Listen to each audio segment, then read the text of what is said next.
السلام علیکم ورحمۃ اللہ وبرکاتہ۔ انبیاء کرام کی سیرت سے ہمیں یہ روشنی ملتی ہے کہ وہ اولاد کو مسلسل دین پر ثابت قدم رہنے اور محلی اعمال سے بچنے کی تلقین کرتے رہے۔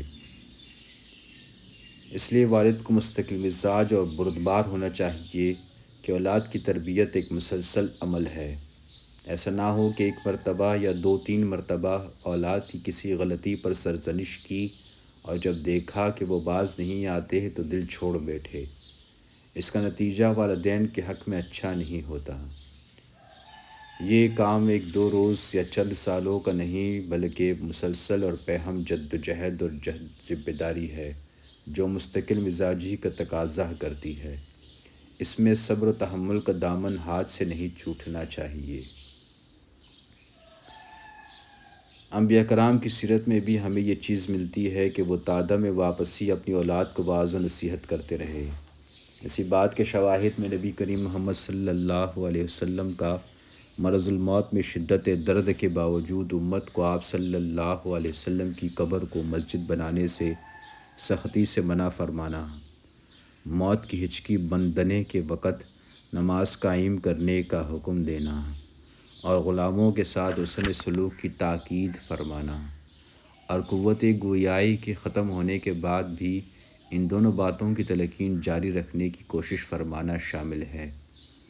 اور اسی بات کے شواہد میں امیر المومنین حضرت عمر فاروق رضی اللہ عنہ کا بستر مرگ پر لوگوں کو مثنہ ابن حارثہ کی قیادت میں عراقی محاذ پر جہاد کے لیے نکلنے کی ترغیب دینا اور شدید زخمی ہونے کے بعد بستر مرگ ہی پر ایک نوجوان کو ٹخنوں سے چادر اوپر اٹھانے کا حکم دینا شامل ہے۔ بڑی عمر کی اولاد کو نصیحت ایک مشکل امر ہوتا ہے۔ مقام افسوس ہے کہ بہت سے والدین سمجھتے ہیں کہ اولاد کے سن بلوغت کو پہنچنے کے بعد انہیں کہنے سننے کی ذمہ داری ختم ہوئی۔ معلوم نہیں انہوں نے یہ بات کہاں سے سیکھی ہے اور کتنے ہی ناسمجھ والدین خیال کرتے ہیں کہ اولاد کی شادی کے بعد تو انہیں واعظ و نصیحت کرنا عقل و دانشمندی اور حکمت کے منافی ہے۔ کیا ہماری عقل و دانش انبیاء کرام سے زیادہ ہے؟ ہمیں نبی اکرم محمد صلی اللہ علیہ وسلم کی سیرت سے یہ روشنی ملتی ہے کہ آپ صلی اللہ علیہ وسلم اپنے جگر گوشی بی بی فاطمہ رضی اللہ عنہا کو ان کے شوہر محترم حضرت علی رضی اللہ عنہ کے گھر جا کر واعظ و نصیحت فرماتے رہے۔ صدیق اکبر ابو بکر صدیق رضی اللہ عنہ نے اپنے لخت جگر ام المومنین بی بی عائشہ صدیقہ رضی اللہ عنہا کو نبی کریم محمد صلی اللہ علیہ وسلم کے گھر جا کر تنبیہ کی۔ فاروق اعظم نے اپنی بیٹی ام المومنین بی بی حفصہ رضی اللہ عنہا کی کاشانہ نبوی پر جا کر باز پرس کی۔